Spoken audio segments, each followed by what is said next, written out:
A very, very good evening to all of you. Bablu, Abhishek, Tanishka, Kaushal, Sakshi, Shubham, प्रीति और बस अभी इतने ही नाम खाली आए। मुझे ये बताओ, कल्पना कल्पना ने क्वेश्चन भेजे 20 से लेके 26 तक। क्वेश्चन नंबर है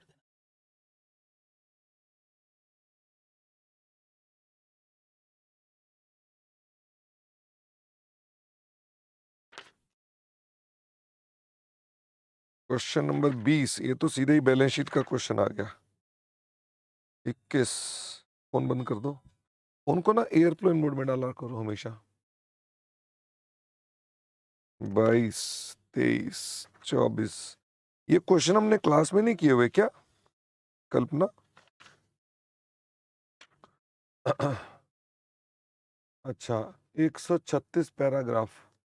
ज्योति, उसको पहले मुझे इंड ईयर्स का टेक्स्ट निकालना पड़ेगा उसके लिए। चलिए तो पहले हम ऐसा करते हैं, क्वेश्चन नंबर 21 से चल पड़ते हैं, फिर बड़े प्रैक्टिकल को बाद में करते हैं।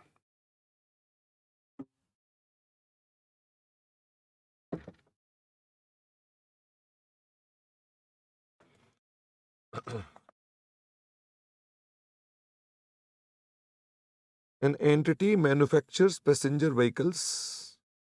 The time between purchasing the raw material to manufacture the vehicles and the date the entity completes the production and delivers to customer is 11 months. Customer settle the dues after a period of 8 months from the date of sale. Will the inventory and trade receivables be current? The answer is yes. बताइए क्यों? Keshav, module कौन सा है? ये module number 1 है ये, और page number है इसका 2.1.10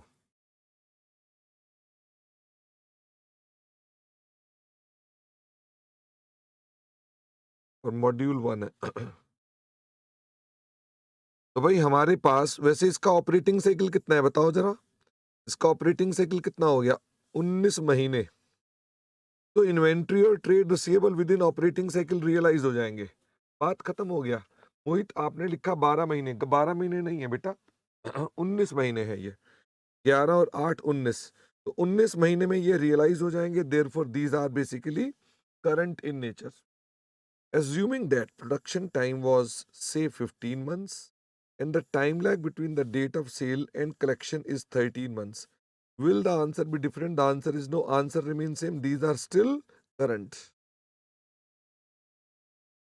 इसका मतलब जो आपकी इन्वेंट्री और ट्रेड रिसीवेबल होते हैं, ये हमेशा कितने पीरियड में मिल जाते हैं? ये तो नॉर्मल ऑपरेटिंग साइकिल में मिल जाते हैं। तो इसका मतलब चाहे आपका ये ऑपरेटिंग साइकिल 28 महीने का हो, चाहे 19 महीने का हो, दे विल रिमेन करंट। चल सकते हैं आगे। Question number 22। In December so and so, an entity entered into a loan agreement with a bank. The loan is repayable in 3 equal annual installments starting from this date. One of the loan covenants is that an amount equivalent to loan amount should be contributed by promoters by 25 March 2002, failing which the loan becomes payable on demand. बंद कर दो इसी को भी। On March 24, the entity has not been able to get the promoter's contribution. On 25 March, entity approached the bank and obtained a grace period up to 30th June to get the promoter's contribution. The bank cannot demand immediate repayment during the grace period. The annual reporting period of the entity ends on 31st of March. On 31 March, how should the entity classify the loan? मुझे फटाफट से बताओ। हमने इसके अंदर बात करी थी कि अगर कोई मटेरियल ब्रीच हो जाता है जिसमें हमें ग्रेस पीरियड मिलता है, तो ये ग्रेस पीरियड किस डेट तक मिल जाना चाहिए? ग्रेस पीरियड हमें किस डेट तक मिल जाना चाहिए? By the end of balance sheet date. और ये ग्रेस पीरियड हमारे लोन को कितना एक्सटेंड करवाना चाहिए? ये ग्रेस पीरियड हमारा लोन रीपेबल ऑन डिमांड को कितना पीरियड एक्सटेंड कराना चाहिए? At least 12 month. तो अगर ऐसा हो तो ये क्या बन जाएगा? Non current. तो ये क्या बोल रहा है? तो वो कह रहा है जी दिसंबर में लोन लिया था, उसकी 3 किश्तें देनी है। उसकी एक शर्त थी कि आपको 24 मार्च 2002 तक उसमें कुछ पैसा कंट्रीब्यूट करना है कैपिटल का। 24 मार्च तक हम कंट्रीब्यूट नहीं कर कर पाए तो मटेरियल ब्रीच हो गया। 25 मार्च को हम बैंक के पास गए और ऑब्टेन्ड, तो मतलब उसी दिन हमने ग्रेस पीरियड ले लिया 30 जून तक। तो grace period balance sheet date तक ले लिया, लेकिन ग्रेस पीरियड कब तक मिल रहा है हमको? सिर्फ 30 जून तक मिल रहा है, सिर्फ 30 जून तक।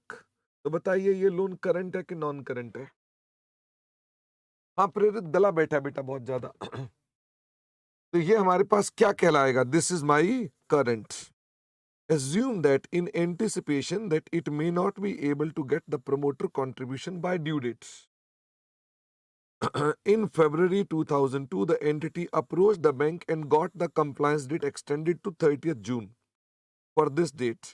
तो अब क्या होगा? अब उसने क्या किया? कहता है जी हमने ब्रीच से पहले ही अपनी डेट चेंज करवा दी और 24 मार्च की डेट को 30 जून पर ले गए। तो बताइए क्या 31 मार्च तक ब्रीच हुआ कि नहीं हुआ? फटाफट से बताओ। Entity does not have the unconditional rights to defer the liability beyond at least 12 months. अच्छा इसको अभी अभी कर देते हैं साक्षी। तो मुझे ये बताइए जब ब्रीच ही नहीं हुआ तो क्या आप इसको अपने पास क्या मानेंगे? आप बोलेंगे ये नॉन करंट लायबिलिटी है, this is your non current liability. Breach ही नहीं होने दिया हमने, ठीक है ना। अगर हम पाप करते तो हमें पाप करा अगर हमने, तो हमें गंगा में जाना पड़ेगा 31 मार्च तक और गंगा में हमको 12 डुबकियां लगानी पड़ेंगी। पर अगर हमने पाप ही नहीं होने दिया, अगर पाप ही नहीं होने दिया तो आपके लिए गंगा जाने की कोई आवश्यकता ही नहीं है। आपने पाप ही नहीं होने दिया तो नॉन करंट हो गया ये। ओके, तो therefore in this situation this will B non current, in this case it is current liability. Question number 23। हाँ मैं गौरव 1 मिनट ये क्वेश्चंस करके एक बार फिर आता हूँ, ठीक है ना। अब सीरियल में चल रहे हैं, बच्चों ने कहा 20 से लेके 26 तक, तो पहले ये क्वेश्चन कर लें फिर उसके बाद देखते हैं। Company A has taken a long-term loan from Company B in the month of December 2001. There has been a breach of material provision of the arrangement, as a consequence of which the loan becomes repayable on demand on 31st March.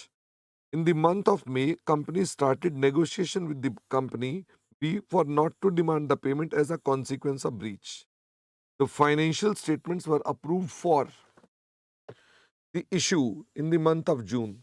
In the month of July, both the companies agreed that payment will not be demanded immediately as a consequence of breach. फटाफट से मुझे ये बताओ, material breach हो गया 31 मार्च तक और उसने कहा कि हमारे पास, हमको बोलता है यहीं पर ही कि वो आपसे डिमांड नहीं करेगा। दूसरी पार्टी ने कह दिया हम आपसे डिमांड नहीं करेंगे लोन। फटाफट से बताइए क्या होगा ये? अगर उसने इसी दिन ब्रीच हुआ और बैलेंस शीट डेट तक ही हम, दूसरी पार्टी ने कह दिया कि हम आपसे डिमांड नहीं करेंगे, तो ये क्या बन जाएगा? Non current. अच्छा अगर इस डेट तक नहीं हुआ लेकिन अप्रूवल की डेट तक भी उसने कह दिया कि हम आपसे डिमांड नहीं करेंगे, तो क्या इसे एडजस्टिंग इवेंट बोलते हैं? क्या इसे एडजस्टिंग इवेंट बोलते हैं? द आंसर इज यस, क्योंकि अप्रूवल इस डेट को होनी है, उससे पहले हमारे पास कंडीशन जो उसने आ गई कि भाई आपसे लोन डिमांड नहीं करेंगे, अभी भी क्या हो जाएगा? Non current. लेकिन यहां पर कुछ नहीं हुआ, यहां कुछ नहीं हुआ, यहां आकर जुलाई के मंथ में अप्रूवल आई है कि आपसे पैसे नहीं मांगेंगे। तो भाई जुलाई से पहले क्या आपके फाइनेंशियल स्टेटमेंट तो बन चुके ना? तो बताइए क्या बन गया ये? तो this is your current liability. ये क्या बन जाएगी आपके पास? करंट, क्योंकि आपने जुलाई में जाकर अप्रूवल ली है। अच्छा यही अगर मान लो जून में ले ली होती फिर क्या होता? अगर यही जून में ले ली होती फिर क्या होता? तो ये नॉन करंट हो जाता। आपको कुछ याद है ये बेसिकली क्या है? This is your carve out. ये एक कार्व आउट है, यानी इंटरनेशनली यहीं तक देखा जाता है, अप्रूवल नहीं देखी जाती, यहीं तक देखा जाता है, ठीक है। अच्छा 24वां क्वेश्चन कल्पना ने कहा छोड़ दीजिए, ओके 25वें क्वेश्चन पे आ जाओ। XYZ company is the manufacturer of tractor parts and mainly supply the components to the original equipment manufacturers. The company does not have any subsidiary, joint venture, or associate company. During the preparation of financial statements for the year so and so, the accounts department is not sure about the treatment presentation of the below mentioned matters. Accounts department approached you to advise on the following matters. There are qualifications in the audit report of the company with reference to the 2 Ind AS. एक बात बताओ, क्या हमें auditor का ख्याल रखना है कि ऐसी की तैसी कराओ? भाई अल्टीमेटली तो ऑडिट वाले भी हमारी क्लास सुन रहे होंगे। क्या हम ऑडिट की इज्जत करते हैं? हम कह रहे हैं ऐसी तैसी करा गए ऑडिट वाले। इसका मतलब ऑडिटर कहते हैं आपने इंड एस नहीं लगाए, पर हम कह रहे हैं लगाए हैं। तो बताओ कौन जिंदाबाद? ऑडिट वाले कह रहे हैं तुमने इंड एस नहीं लगाए, हमने कहा हमने लगाए हैं, तुम क्या बोलते हो नहीं लगाए? हमने कहा लगाए हैं, वी द अकाउंटेंट्स हमने कहा, बात खत्म हो गई। क्या आप अपने पास इसके अंदर कंप्लायंस स्टेटमेंट दे सकते हैं? फटाफट से बताओ, क्या कंप्लायंस स्टेटमेंट दे सकते हैं? बिल्कुल दे सकते हैं। Is it mandatory to add the word standalone before each of the components? The answer is yes. हमें वर्ड स्टैंड लोन यानी कि सेपरेट स्टेटमेंट्स हैं कि ये कंसोलिडेटेड है, ये बताना जरूरी होता है। Do you remember? ये हमारी जनरल स्ट्रक्चर में कवर होता है।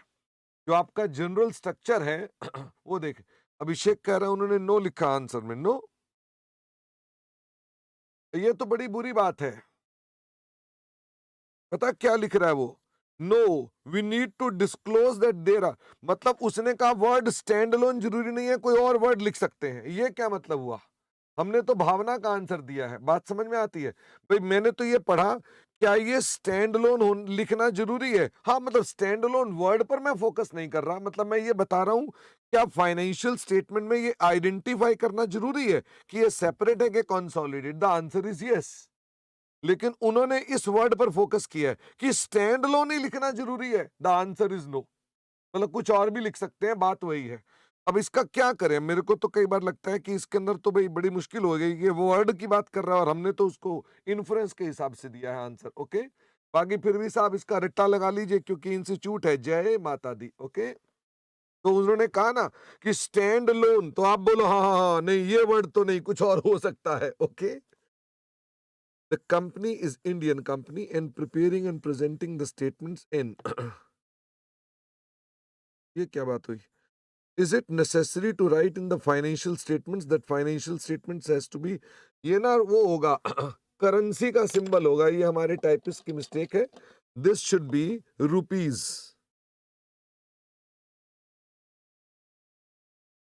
This should be rupees. तो यहाँ करेक्शन लगा ले, दिस शुड बी करेक्शन, ये रुपीज है। मुझे बताओ, क्या हमें अपने फाइनेंशियल स्टेटमेंट्स में करेंसी कौन सी है ये लिखना जरूरी है? भाई अंग्रेजी ठीक से पढ़ ले। The company is Indian company preparing in rupees, is it necessary to write? हाँ हाँ हाँ, ये तो आंसर पक्का यस है। ओके, बाकी भी इनका आंसर, हाँ थैंक गॉड, इनका आंसर भी यस ही है। The company is having a turnover of 180 crores. The company wants to present the absolute figures in the statements. Absolute का मतलब होता है no decimal. Because for the tax audit purpose, tax related filing and other figures, company always need figures in absolute. मतलब वो कहता है हम round of नहीं करना चाहते, नो राउंड ऑफ। तो मुझे फटाफट से बताइए, राउंड ऑफ नहीं करना चाहते और डेसिमल में भी नहीं लिखना चाहते, तो क्या कोई दिक्कत की बात है? The answer is no problem. कर सकते हैं, कौन सी आप बताएं? The company had a sales transaction with 10 related parties, okay, during the previous years. However, during the current year, there are no transactions with the 4 related parties. भाई पिछले साल कितनी पार्टियां थी? 10। इस बार कितनी रह गई? 4। Out of the said 4 set 10 related to parties. Hence, company is of the view that it need not disclose the sale transaction with these 4 parties in the related party disclosure because with these parties there are no transactions during the year.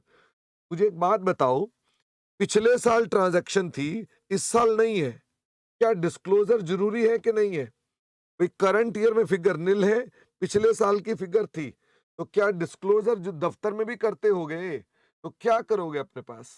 फिर तो आपको अपने पास क्या करना पड़ेगा? आपको अपने पास तनीषा कह रहे हैं सेकंड वाले में नो इफ देयर इज, नहीं नहीं तनीषा, अब आप इसकी भावना के अंदर ये मत बोलो कि हम ये बोल देते हैं कि उसके सेपरेट फाइनेंशियल स्टेटमेंट्स बनी नहीं नहीं होंगी।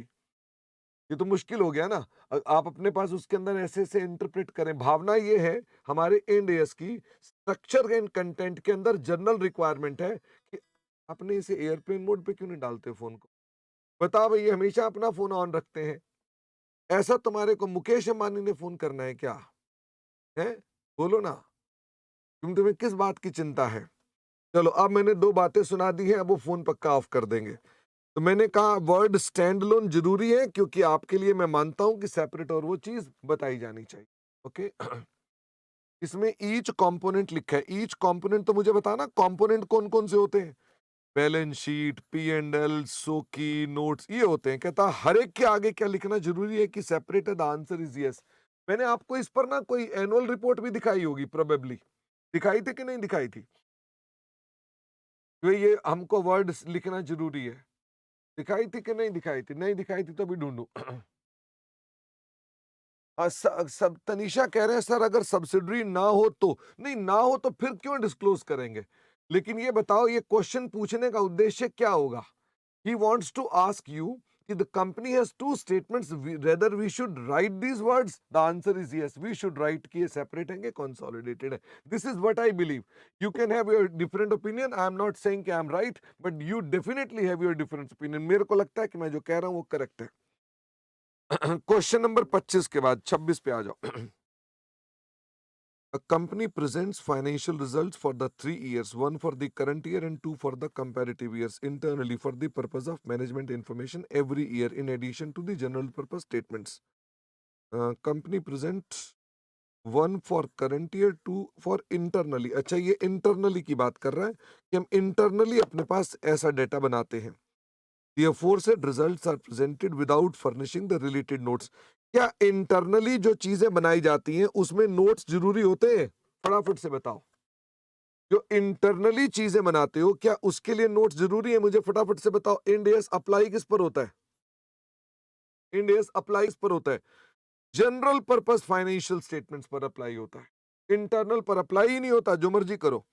Because the आगे लिख भी दिया, not required by the management for internal. During the current year, management thought why not they should present the third year statement of profit and loss also in the general purpose. ये बीच में बात कुछ और शुरू कर दी। कह रहा current year में मैनेजमेंट कहते हैं हम थर्ड ईयर की बैलेंस शीट भी, प्रॉफिट एंड लॉस भी जनरल पर्पस में देना चाहते हैं। It will same time and it will be easily available when ever the management needs this in future. क्या आप अपने पास जो कंपैरेटिव देते हो 1+1 के वो मिनिमम है? फटाफट से बताइए, आपको दिख नहीं रहा, सॉरी। क्या ये स्टेटमेंट्स मिनिमम होती हैं? हाँ। आप ज्यादा देना चाहते हो, कोई रोक सकता है आपको?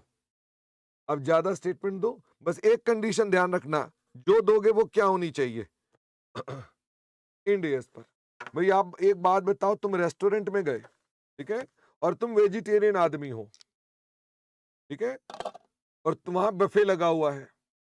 मिनिमम तुमको चावल और दाल मखनी खानी है, मिनिमम वो है वहां पे। अब वहां पे साथ में शाही पनीर भी है, तो वो आपको कह रहा है शाही पनीर भी खाओ, मना कर दोगे क्या? नहीं, बोलना ओके ये भी खा लेते हैं, बस एक ही कंडीशन है, बताओ क्या? एक ही कंडीशन क्या है? वेजिटेरियन होना चाहिए, मतलब इंडियस का कंप्लायंस होना चाहिए। बबलू कह रहा फ्री में नहीं, शादी है ना, फ्री में तो है। फ्री में भी थोड़ा नॉन वेज थोड़ा ना खा लोगे अगर तुम्हारी पॉलिसी ये है तो। ओके, तो तुम्हारा एक ही बात है, हम इंड एएस में मिनिमम स्टेटमेंट्स के साथ जितना मर्जी और डिस्क्लोज कर सकते हैं, बस एक ही कंडीशन है, क्या होनी चाहिए? वेजिटेरियन होनी चाहिए, मतलब ये इंड एएस कंप्लाइंट होनी चाहिए, ठीक है। अच्छा, अभी आगे भी क्वेश्चन है, सॉरी मुझे लगा था क्वेश्चन खत्म हो गया। With reference to the above background, answer the following. Can the management present the third profit and loss as additional comparative? The answer is yes, वो Ind AS के हिसाब से होना चाहिए। If the management presents third statement of profit and loss in the general purpose, is it necessary? लो, अगला question वही है, कह रहा तो इसका आंसर यस है, और इसके अंदर आप बोलोगे हाँ ये यस है, ऊपर नहीं बोलूंगा मैं, यहाँ बोल दूंगा। Can the management present the third year profit and loss only as additional comparative in the general purpose statement without furnishing other components of equity like so and so? अच्छा, अगर मान लो मिनिमम के अलावा, मिनिमम के अलावा वो आपको PNL दे रहा है एज पर इंड एस, और कुछ नहीं दे रहा है, तो चलेगा कि नहीं चलेगा? आप दाल चावल खाने वाले थे, उसने कहा ये लो शाही पनीर भी वेजिटेरियन है, ये भी तुमने खा लिया, तुमने कहा और भी लाओ, उसने कहा और नहीं भाई यही है, तो चलेगा कि नहीं चलेगा? या आप बोलोगे नहीं नहीं मैं शाही पनीर दिया है तो साथ में मुझे मटर कोफ्ता भी साथ में होना चाहिए था? ओके, जितना है उतने से चल जाएगा, मिनिमम के अलावा जो मिले ले लो, बस एक ही कंडीशन है, क्या? एज पर इंडियस होना चाहिए, बात खत्म। तो all are yes in this case. एक क्वेश्चन 20th भी था जो बड़ा था तो मैंने छोड़ दिया था, और 20th भी करके निपटा दें इसको। ये क्लास में नहीं हुआ क्या 20th क्वेश्चन? इतना बड़ा है कि उसके लिए हिम्मत जुटानी पड़ रही है। एक बार चेक कर लें बेटा अगर क्लास में हुआ है कि नहीं। साक्षी कह रहे नहीं हुआ था, प्रेरित कह रहे करवा दिया था, बबलू ने कहा नहीं हुआ। अच्छा, हो सकता है किसी क्वेरी सेशन में ले लिया हो, तो फिर अब अपने पास कर लेते हैं, आपके पास जानकारी ना हो। A limited has presented the following draft balance sheet. ये लंबा क्वेश्चन है कुछ नहीं, आइटम रीअरेंज करनी है, बैलेंस शीट बनानी है इसकी। ड्राफ्ट बैलेंस शीट है मतलब कच्ची बैलेंस शीट है। ये है कैश, ये है कैश इक्विवेलेंट। क्या ये दोनों कंबाइन हो जाएंगे? फटाफट से बताओ। क्या ये दोनों कंबाइन हो जाएंगे बैलेंस शीट जब बनाओगे तो? Cash and cash equivalent, the answer is yes. Non controlling interest in the profit and loss, asset में लिखा हुआ है, कह रहा है प्रॉफिट में, शेयर ऑफ प्रॉफिट में एनसीआई का हिस्सा। फटाफट से बताइए किसी का। Non controlling interest share in profits, मुझे बताओ जो एनसीआई का प्रॉफिट है क्या ये एसेट में आना चाहिए? The answer is no. तो क्या ये आपके पास जो करंट ईयर का प्रॉफिट होगा उसको रिड्यूस कर देगा, क्योंकि this profit belong to somebody else, तो ये नहीं आपका करंट ईयर का प्रॉफिट रिड्यूस कर देगा ये। क्या बिजनेस कॉम्बिनेशन के चैप्टर में आपको याद है सब्सिडरी के प्रॉफिट के दो टुकड़े हो जाते थे, एक टुकड़ा एनसीए के पास जाता था, एक हमारे सीपीएल में जाता था? Do you remember? कंसोलिडेशन के चैप्टर में सब्सिडरी के प्रॉफिट के दो टुकड़े हो जाते थे। ओके, तो उसने आपको अब क्या दे दिया? उसने आपको यहां दे दिया प्रॉफिट फॉर द ईयर।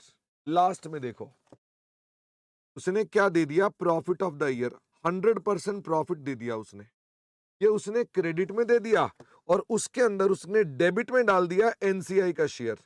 यानी उसने आपको ये वाला प्रॉफिट बता दिया और ये वाला प्रॉफिट बता दिया। तो इन दोनों को सेटअप करोगे तो क्या निकल आएगा? इन दोनों को सेटअप करोगे तो क्या निकल आएगा?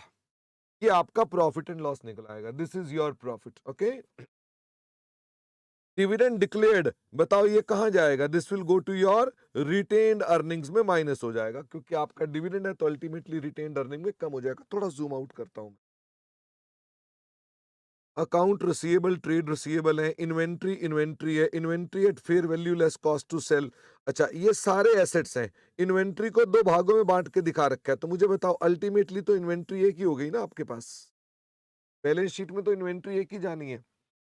इन्वेस्टमेंट प्रॉपर्टी में दिक्कत नहीं है, property plant and equipment at cost, तो इसकी डेप्रिसिएशन भी होगी, ढूंढो इसकी डेप्रिसिएशन अगले वाले में होगी क्रेडिट साइड पर। ये रही हमारे पास एक्यूमुलेटेड डेप्शन, तो इसको क्या कर दोगे? इसे माइनस कर दोगे, एसेट्स में से माइनस कर दोगे, तो आपके पास ये वाली फिगर भी निकल आएंगी। फिर लिखा हुआ है क्लेम्स अगेंस्ट एसेट्स, मतलब liabilities side. Long term date 500 crore due on 1 January each year. फटाफट से बताओ 500 करोड़ ड्यू, क्या ये मेरे पास करंट मैच्योरिटीज बन गई? फटाफट से बताइए, क्या ये करंट मैच्योरिटीज बन गई? और करंट मैच्योरिटीज को पुराने जमाने में तो हम अदर फाइनेंशियल लायबिलिटी दिखाते थे, आजकल कहां दिखाते हैं? पहले दिखाते थे अदर फाइनेंशियल लायबिलिटी, मैं भूल गया आजकल कहां दिखाते हैं, याद नहीं आ रहा मुझको। क्या था शेड्यूल 3 पढ़ा हुआ है तुम लोगों ने, नालायको, शर्म करो, आंसर दे नहीं रहे हो। This will be borrowings. फिर उसके बाद interest accrued on long term debt due in less than 12 months, तो other financial liability. Share capital is share capital, retained earnings हमारे पास सोकी में चली जाएगी। प्रॉफिट ऑफ द ईयर में ऊपर माइनस कर देना। पता प्रॉफिट में क्या क्या माइनस करोगे? एक तो डिविडेंड माइनस हो जाएगा, एक नॉन कंट्रोलिंग इंटरेस्ट माइनस हो जाएगा, तो ये प्रॉफिट ऑफ द ईयर को भी एडजस्ट कर देना। फिर वो कह रहा है नॉन कंट्रोलिंग इंटरेस्ट, ये आपकी अदर इक्विटी के नीचे लिखा जाएगा, कि आपने चैप्टर पढ़ रखा है बिजनेस कॉम्बिनेशन का, तो आपको मालूम है इसका क्या करते हैं। प्रोविजन फॉर डाउटफुल डेट, ओहो ये कहाँ माइनस होगा? ये डेटर में से माइनस होगा, यहाँ है ना debtor, minus provision for doubtful debts. Okay, फिर उसके बाद अगला है ट्रेड पेबल्स। तो ट्रेड पेबल आ गए आपके ट्रेड पेबल में। एक्रूड एक्सपेंस ये भी हो गए trade payable. Warranty provision for 12 months, तो provision short term. Environmental restoration provision 2006 में रिस्टोरेशन होगी। कौन सा साल चल रहा है ये? 2001, आफ्टर 5 ईयर। तो क्या ये लॉन्ग टर्म प्रोविजन हो गई? This is your long term provision. Provision for accrued, ये भी शॉर्ट टर्म प्रोविजन हो गई। Dividend payable other financial liability में आ गई। Prepare consolidated balance sheet assuming current and non current as per Ind AS और ऑपरेटिंग साइकिल इज 12 मंथ्स। फटाफट से कर दें क्या इसका आंसर?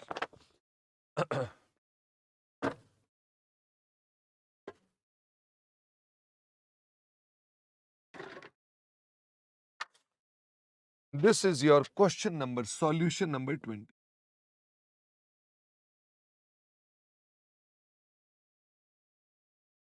अच्छा, खाली खाली बैलेंस शीट मांगी है उसने, तो मैं सोकी वो की बनाने के चक्कर में न पड़ूं।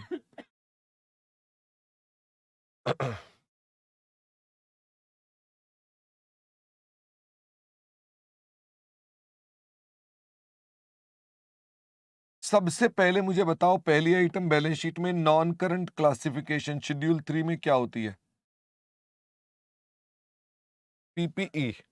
आप बताएंगे? फटाफट से बताओ पीपी कितना आएगा? डेप्रिसिएशन माइनस करके बता देना। डेप्रिसिएशन माइनस करके। साक्षी ने कहा 3590। साक्षी 1 मिनट के लिए मैं आपका आंसर कॉपी कर रहा हूं, बाद में मैं उसको नीचे नोट में भी डाल दूंगा। और प्रीवियस ईयर का कितना आएगा? 3460। एसेट्स में लॉन्ग टर्म एसेट्स और कौन कौन से हैं? और तो हमारे पास इन्वेस्टमेंट प्रॉपर्टी दिख रही है, और इसमें तो कोई डेप्रिसिएशन का भी चक्कर नहीं है। Investment property 3100।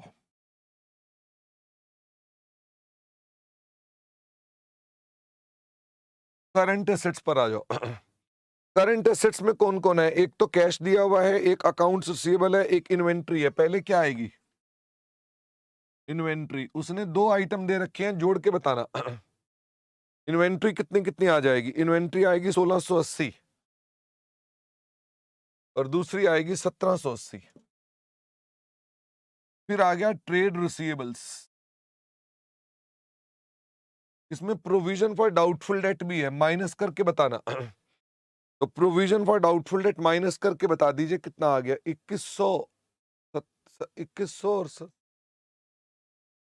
2100 और 1735। Okay, please check. कुछ फिगर ऊपर नीचे दिखी है तो आई एम नॉट श्योर मैंने ठीक लिखा है। फिर मुझे बताओ कैश एंड कैश इक्विवेलेंट्स, ये 2 दिए हुए हैं, जोड़ के बताना। कैश एंड कैश इक्विवेलेंट 320, और दूसरा आपने बताया 200।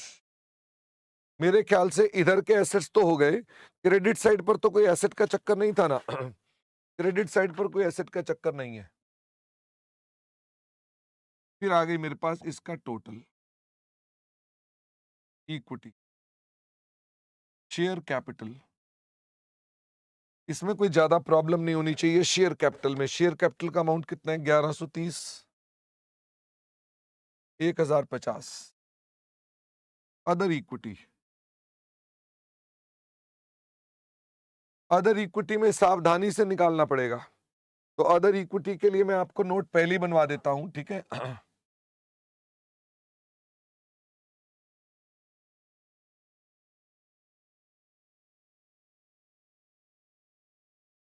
अदर इक्विटी, ठीक है? हाँ, प्रदीप कह रहे हैं फाइनेंशियल एसेट क्यों नहीं लिखे? ये लिख दो भाई, फाइनेंशियल एसेट, ठीक है ना? आप चार्टेड अकाउंटेंट है, कौन सी दिक्कत है? हेड का नाम नहीं लिखा ना बस मैंने। अच्छा, अब मुझे बताइए जरा, इसके अंदर भी, इसके अंदर सोकी है, मैं वो वर्ड नहीं लिखूंगा सोकी में, अंडरस्टूड है, आप चार्टेड अकाउंटेंट है। अदर इक्विटी बताना मुझको क्या क्या आएगी अदर इक्विटी में? तो अदर इक्विटी में आ गए रिटेन्ड अर्निंग्स। तो मुझे फटाफट से बताओ retained earnings at the beginning of the year कितने की बता रखी है? 1740। और इसमें कितने बता रखी है? 1875, plus profit of the year. Profit of the year है 1200 और 830 minus transfer to NCI. NCI में कितना ट्रांसफर किया था? 160 150। डिविडेंड पेड, डिविडेंड कितने का पेड था? 90 और 70। और कोई आइटम थी क्या हमारे पास या बराबर कर दे?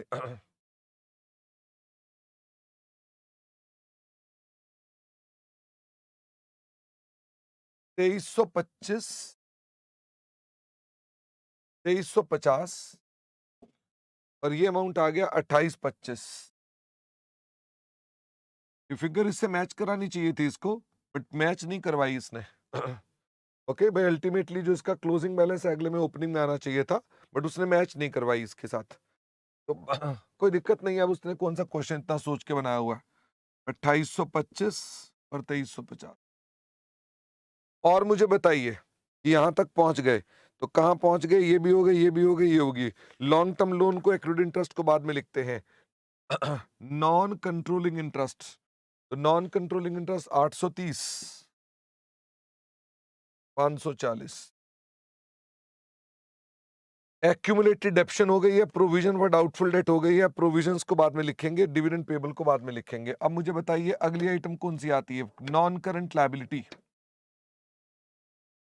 में फाइनेंशियल लायबिलिटी में बोरोइंग्स। नंबर 6, ठीक से बताना। बोरिंग्स में उसने एक बात कही थी, उसने कहा था बोरिंग्स में हमारे पास 500 करोड़ हर साल ड्यू है, तो क्या उसको अलग कर देना पड़ेगा? 3300 माइनस 500 2800 और 3885 माइनस 500, तो 3385 होना चाहिए। 3385, 3385, ठीक है ना? 3385 बोरिंग्स को हमने लिख दिया। और मुझे बताओ कोई लॉन्ग टर्म ट्रेड पेबल्स हैं? नहीं है। कोई other long term financial liabilities हैं? नहीं है।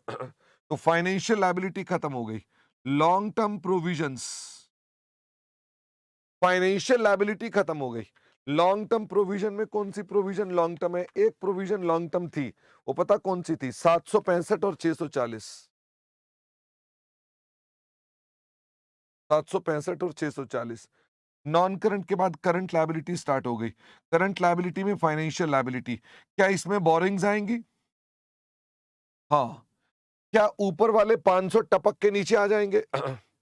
वारंटी क्यों नहीं ली? वारंटी शायद शॉर्ट टर्म थी ना, वारंटी में लिखा फॉर 12 मंथ्स। ओके, तो ये बोरिंग क्या जो ऊपर 500 टपकाए थे यहां पर आएंगे? हाँ। क्या पुराने जमाने में ये बोरिंग्स में आते थे कि अदर में आते थे?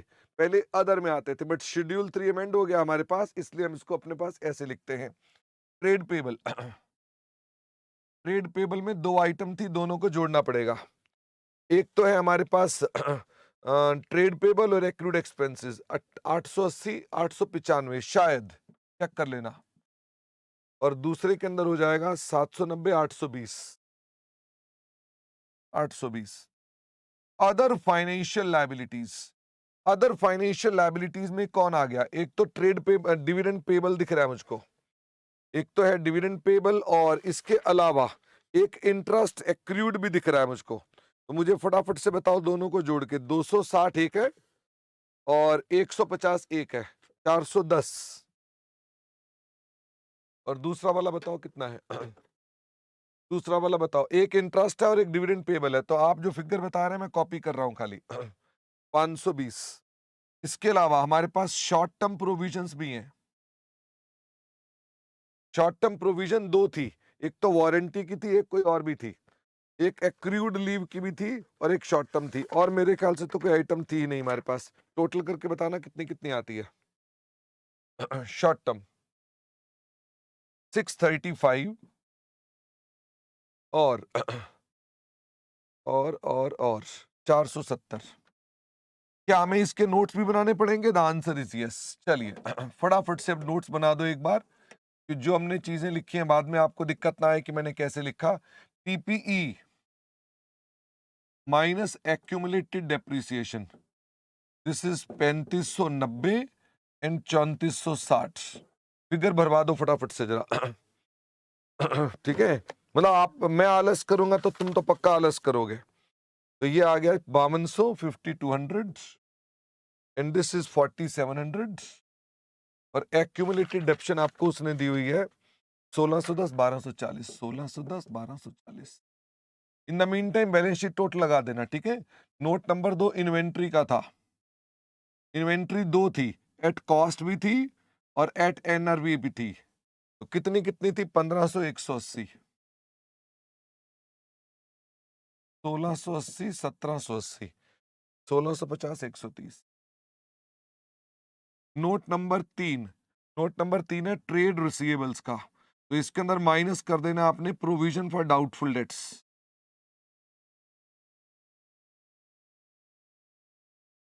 2100, 1735। ट्रेड रिसीवेबल्स 2300, 1800 और minus provision for doubtful dates 265। Number 4 cash and cash equivalent. इसमें दो आइटम थी, एक कैश था और एक अदर कुछ और भी था। कैश में था 250 और 70,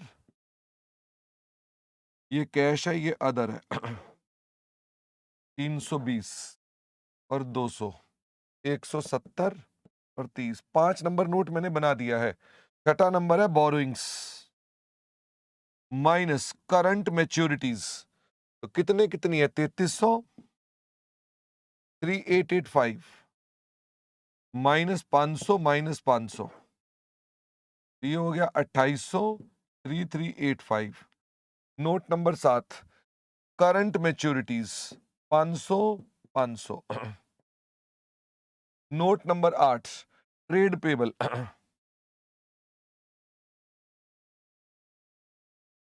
और इसमें आइटम एक और भी थी accrued expenses.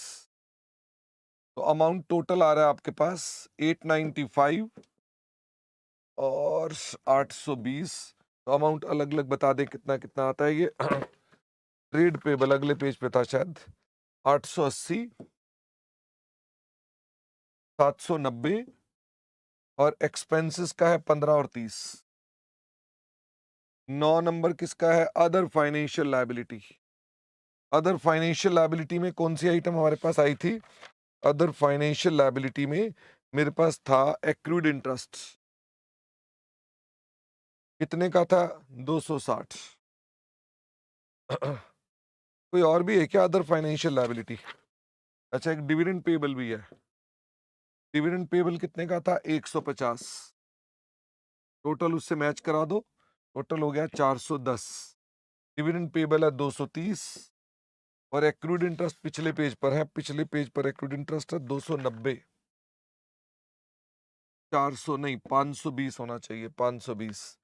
Short term provision, तो दो प्रोविजन थी, एक तो थी प्रोविजन फॉर एक्रूड लीव 35 और 25, एक थी कोई प्रोविजन फॉर वारंटी 600, 445, 635 बिल्कुल ठीक। और ये पता नहीं कितना आएगा 470 470। तो कोई मुश्किल सवाल था क्या ये? ठीक है, आप चार्टर्ड अकाउंटेंट हैं, अपने आप को छोटा मत आंका करो। बोलो ऐसी तैसी क्वेश्चनों की जानते हो प्रॉब्लम क्या है? सिर्फ एक प्रॉब्लम है जो मैं पहले अपने पास क्या था करता ही नहीं था, लेकिन स्टूडेंट के प्रेशर की वजह से करना पड़ा। क्वेश्चन का आंसर अगर सामने है ना तो आप ट्राई ही नहीं करते, ये प्रॉब्लम है। क्योंकि वो सामने है तो आप झट से आंसर पे चले जाते हैं, ये बंद हो जाता है, बात खत्म। क्यों हम कह रहे हैं एनसीआई वाला पॉइंट बताओ। एनसीआई वाला पॉइंट ये है कि एनसीआई ना, आप बिजनेस कॉम्बिनेशन पढ़ेंगे तो वहां पता चलेगा कि हम सब्सिडरी के प्रॉफिट के दो टुकड़े कर देते हैं, एक टुकड़ा एनसीआई के अंदर ऐड कर देते हैं, एक हम पीएनएल में डाल देते हैं। तो एनसीआई तो इसने दे दिया। अच्छा ये बताओ, इसकी जितनी भी आइटम दे रखी हैं, क्या वो ट्रायल के आइटम है, एक एक बार आएंगी कि दो दो बार आएंगी? क्योंकि आपको उसने एक डाटा दिया हुआ है मैच करा के, उसने अपने पास ये बैलेंस शीट मैच करा के दी है, सारे क्रेडिट और डेबिट दिए हुए हैं। क्या मैं किसी भी चीज को दो बार लिखूंगा तो ठीक है कि गलत है? दो बार तो नहीं लिख सकते ना। एक ही बार लिखना पड़ेगा। तो अब मुद्दा ये है कि ये नॉन कंट्रोलिंग इंटरेस्ट है, एक ये डेबिट का भी नॉन कंट्रोलिंग इंटरेस्ट है और ये प्रॉफिट भी है। तो ये लिखा हुआ ये प्रॉफिट वाला है, तो ये प्रॉफिट के साथ सेट ऑफ हो गया। और ये वाले एनसीए में जोड़ सकता हूं, अगर मैं साथ में जोड़ दूं तो ये तो डबल एंट्री हो गई, डबल एंट्री मैं कर नहीं सकता, देयरफॉर यहां पर हमने ऐड नहीं किया हुआ है। ठीक है, और क्वेश्चन की बात करते हैं। तो यहां तक के क्वेश्चंस आपने पूछे थे। एक्रूड एक्सपेंसेस को अदर में भी डाल सकते हैं। अदर किस में बोल रहे हो, अदर फाइनेंशियल लायबिलिटी कि अदर नॉन फाइनेंशियल लायबिलिटी? तो एक्रूड एक्सपेंस फाइनेंशियल लायबिलिटी है, बताइए क्यों तनिष्का? अब तो तुम पढ़ चुके चार्टर्ड अकाउंटेंट हो तनिष्का। एक्रूड एक्सपेंस क्या फाइनेंशियल लायबिलिटी की डेफिनेशन मीट करती है कि नहीं मीट करती है? अगर मीट करती है तो यहीं पर आएगी। तो क्या वो कॉन्ट्रेक्चुअल ऑब्लिगेशन है टू पे, आपने कुछ सेवाएं ली है उनसे तो आपको पैसे देने हैं, क्या आप उनको अवॉइड कर सकते हैं? नहीं कर सकते। तो क्या ये अदर में डाल सकते हो? अदर मतलब अदर फाइनेंशियल लायबिलिटी में तो डाल सकते हो, लेकिन अदर करंट लायबिलिटी में नहीं डाल सकते।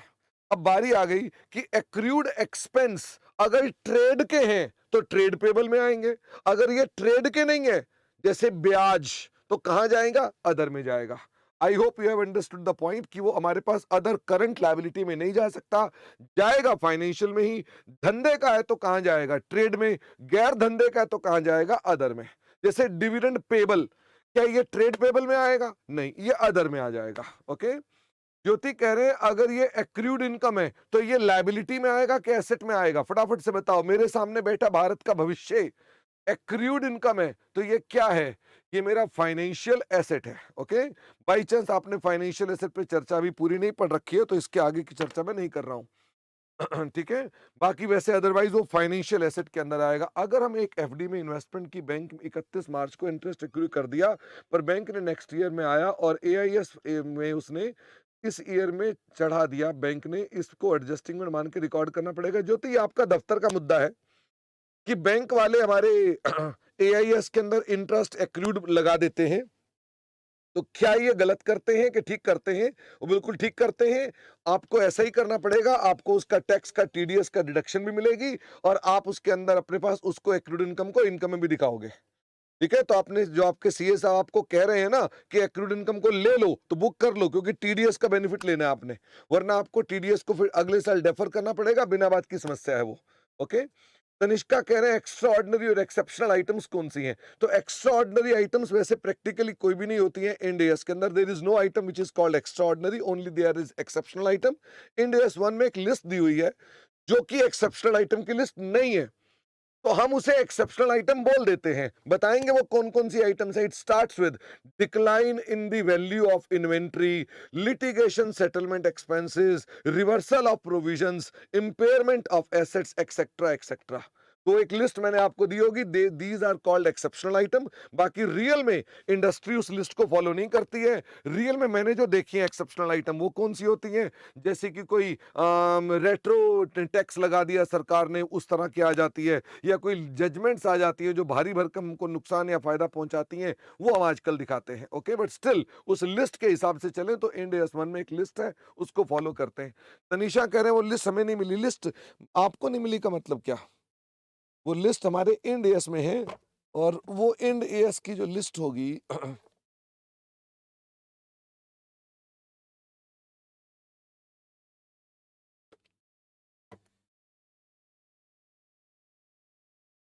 वो इंड एएस की एक लिस्ट दे रखी है उन्होंने। वो लिस्ट आपको पढ़नी है तो पढ़ लो, आपके पास एक बुक है। ये रही, पैराग्राफ नंबर 98, सर्कमस्टेंसेस। ये इंड एएस 1 है। हाँ मोहित, मैंने कहीं ना कहीं डिस्कस की होगी, शेड्यूल 3 में डिस्कस की होगी, तो फिर इंड एएस में नहीं की होगी। circumstances that gives rise to separate disclosure, तो आ गया decline in the value of inventory, restructuring, disposal of investment, discontinued litigation expenses, other reversal of provision etcetera. ठीक है, ये लिस्ट है आपके पास, इन्हें एक्सेप्शनल आइटम बोलते हैं। ओके, बट ये लिस्ट को कोई फॉलो नहीं करता, मैंने आपको बता दिया, इस लिस्ट को कोई फॉलो नहीं करता है, क्योंकि हमारे इंस्टीट्यूट का एक गाइडेंस नोट है जो हमें कहता है ये किसी काम का नहीं है। अच्छा, कोविड के बारे में एक क्वेश्चन की बात करते हैं। हमारी किताब में कोविड के क्वेश्चन बहुत सारे दिए हुए हैं, चुपचाप डिलीट कर दो सारे के सारे कोविड के क्वेश्चन, ऐसी तैसी करा गया कोविड। आपको कोई कोविड के क्वेश्चन नहीं करने हैं। जो उन्होंने नई स्टडी मटेरियल निकाली है, they have deleted all the questions of Covid accept in the chapter of लीजेस। Okay, लीजेस के चैप्टर में थोड़ा प्रैक्टिकल पार्ट इन्वॉल्व है, वहां छोड़ करके बाकी सभी चैप्टरों में आपने कोविड का कुछ नहीं करना है। साक्षी कह रहे हैं entity does not have unconditional rights to defer liability.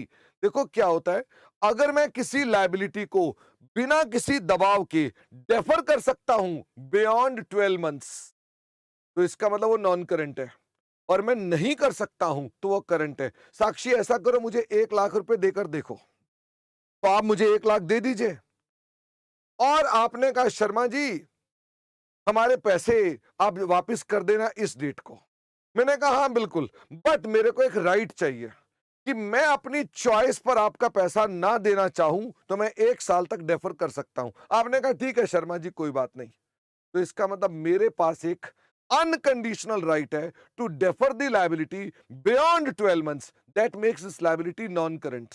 Okay, इसका मतलब आप मेरे पास पैसे मांग रहे आओगे, I will use that right और मैं आपके पैसे रोक दूंगा, that makes the liability non current. और अगर मेरे पास वो नहीं है, क्योंकि आपने क्वेश्चन में लिखा एंटिटी डज नॉट हैव, तो अब साक्षी मेरे पास पैसे मांगने आई, क्या मैं मना कर सकता हूं आपको? मैं मना नहीं कर सकता हूं। क्या मुझे पैसे देने ही पड़ेंगे? The answer is yes, therefore it is current liability, means without any condition. बिल्कुल ठीक मोहित, आपने बिल्कुल ठीक कहा। तो और आपकी क्वेश्चंस कौन कौन से बचे हुए हैं फटाफट से बताएंगे। इंश्योरेंस स्टॉक क्या होता है? अभिषेक मैंने ये वर्ड ऐसे नहीं कहीं सुना, इंश्योरेंस स्टॉक, मुझे आपको थोड़ा सा और बताना पड़ेगा आप क्या कहने का प्रयास कर रहे हैं। अच्छा मुझे ये बताइए, क्या इंड एएस 1 का टेस्ट लगा दूं अब मैं? क्या इंड एएस 1 का टेस्ट लगा दिया जाए? The answer is yes. आपको 1 या 2 दिन में आपके पास टेस्ट पहुंच जाएगा एलएमएस के ऊपर, आप टेस्ट की तैयारी कर लें। ओके, तो आप तैयारी कर लें टेस्ट की, और इसके अलावा भी जो आपने फाइनेंशियल लायबिलिटी का भी एक टेस्ट देना है इंड एएस 109 में, उसकी भी तैयारी रखना। आज के लिए बस केवल इतना ही, मेरा गला भी बैठा हुआ है तो मैं बस इसके और ज्यादा चर्चा नहीं करूंगा। आप सबका शनिवार वाले दिन भी क्लास लेने के लिए बहुत बहुत धन्यवाद। आप सबका दिन बहुत, रात्रि बहुत अच्छी बीते, शुभ रात्रि, बहुत बहुत धन्यवाद, बाय बाय।